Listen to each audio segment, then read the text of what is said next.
नमस्कार दोस्तों, स्वागत है आपका अनुभव आईएएस अकेडमी पर। आज की वीडियो में हम कवर करेंगे कि उत्तर प्रदेश के जो प्राचीन नगर हैं, उनसे रिलेटेड जो इंपॉर्टेंट फैक्ट्स हैं, जो परीक्षा में पूछे जा सकते हैं, वह कौन-कौन से हैं। तो चलिए शुरू करते हैं। आपसे पूछा जाएगा कि जो प्रयागराज है, यह किस रूप में फेमस है? तो आपको याद रखना होगा तीर्थराज के रूप में।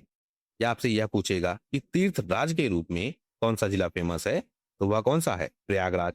वाराणसी की बात करें, तो यह विश्व के प्राचीनतम शहरों में से एक है जो अपनी जीवित अवस्था में है। कन्नौज की बात करें तो हर्षवर्धन की यह राजधानी थी, बहुत इंपॉर्टेंट फैक्ट है, और इत्र का यह केंद्र था। अयोध्या की बात करें तो इसका प्राचीन नाम क्या था? साकेत। और यह भगवान राम की क्या है? जन्मस्थली। कन्नौज के केस में आप याद रखेंगे महोदय श्री, यह किसका? कन्नौज का पुराना नाम है। गोरखपुर की बात करें तो रामग्राम इसका पुराना नाम था। जब महाजनपद काल था, उस समय जो कोलीय गणराज्य था, उसकी यह राजधानी थी। लखनऊ की बात करें तो इसका पुराना नाम क्या है? लक्ष्मणपुर या लखनपुर। और माना यह जाता है कि भगवान राम के जो भाई हैं लक्ष्मण जी, उन्होंने इसको बसाया था। मथुरा की बात करें, पुराना नाम क्या है? सूरसेन या फिर मधुपुरी। सूरसेन याद रखिएगा, इंपॉर्टेंट है। यह सूरसेन महाजनपद की राजधानी थी। आगे हम देखें जो बौद्ध धर्म के प्रसिद्ध स्थल हैं, वह कौन कौन से हैं। तो सबसे फेमस सारनाथ, इसका पुराना नाम क्या था? ऋषिपत्तन या फिर मृगदाव। यहीं पर बुद्ध ने अपना सबसे पहला उपदेश दिया था। बात करें हम कुशीनगर की, तो पुराना नाम क्या है? कुशीनारा। यह मल्ल महाजनपद की राजधानी थी और बुद्ध का निर्वाण स्थल है। अहिछत्रक की बात करें, जिसका क्या नाम है वर्तमान में? बरेली। तो प्राचीन नाम क्या है? अहिछत्रक। जो पांचाल महाजनपद था, उसकी यह राजधानी थी। पांचाल की ही कौन थी? पांचाली या फिर द्रौपदी, ध्यान रखिएगा आप। फर्रुखाबाद की बात करें तो इसका क्या नाम था? काम्पिल्य। जो पंचाल महाजनपद है, उसकी क्या थी यह? दक्षिणी राजधानी। फर्रुखाबाद का ही एक नाम आपको और मिलता है, संकिसा, या बौद्ध धर्म का क्या है? प्रसिद्ध स्थल। कानपुर की बात करें तो किसके नाम पर पड़ा है?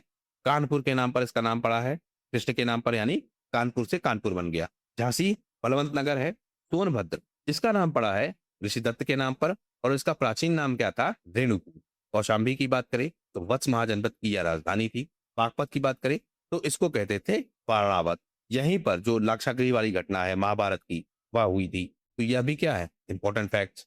कुछ नाम चेंज किए गए हैं, वह भी देख लेते हैं। जैसे इलाहाबाद का नाम हो गया प्रयागराज, फैजाबाद का नाम हो गया अयोध्या। मुगल सराय जो रेलवे स्टेशन था, उसका नाम बदला गया है। उसका नाम क्या हो गया? Pandit Deendayal Upadhyay junction. Jhansi railway station का नाम भी बदला गया है। Veerangana Laxmibai railway station. Pratapgarh junction का नाम बदला गया है, क्या रखा गया है? माँ वेला देवी धाम प्रतापगढ़ जंक्शन। अलीगढ़ की अगर हम बात करें तो इसका नाम परिवर्तित करने की बात चल रही है। प्रस्तावित क्या है कि हरिगढ़ इसका नाम रखा जाएगा, तो यह भी बहुत चर्चा में है। आगे हम देख लेते हैं महोदय श्री, यह किसका नाम था? कन्नौज का, बहुत बार पूछा गया है। ऋषिपत्तल, यह सारनाथ का नाम है, बौद्ध ग्रंथों में मिलता है, यानी बौद्ध ग्रंथ जो है उसमें सारनाथ का नाम ऋषिपत्तल के नाम से मिलता है। कोइल अगर हम बात करें तो यह अलीगढ़ का मध्यकालीन नाम है। कानपुर की बात करें तो बुलंदशहर के पास यह एक क्षेत्र है। कान्यकुब्ज किससे कनेक्टेड है? कन्नौज से।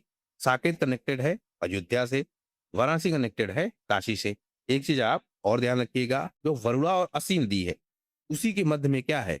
वाराणसी। यह भी इंपॉर्टेंट फैक्ट है। तो इस तरह से उत्तर प्रदेश की सीरीज से जो प्रमुख फैक्ट है वह हमने देख लिए। यह पूरी सीरीज आपके लिए बहुत ज्यादा मददगार होगी। अगर आपने इतना भी कर लिया तो उत्तर प्रदेश के जो प्रमुख तथ्य है वह आपसे नहीं छूटेंगे। उम्मीद करता हूं वीडियो आपकी परीक्षा के लिए उपयोगी होगा। वीडियो यदि पसंद आया हो तो प्लीज शेयर कीजिए अपने दोस्तों के साथ और सब्सक्राइब कीजिए इस चैनल को। आपका हमसे जुड़ने के लिए बहुत बहुत धन्यवाद। आपका दिन शुभ हो।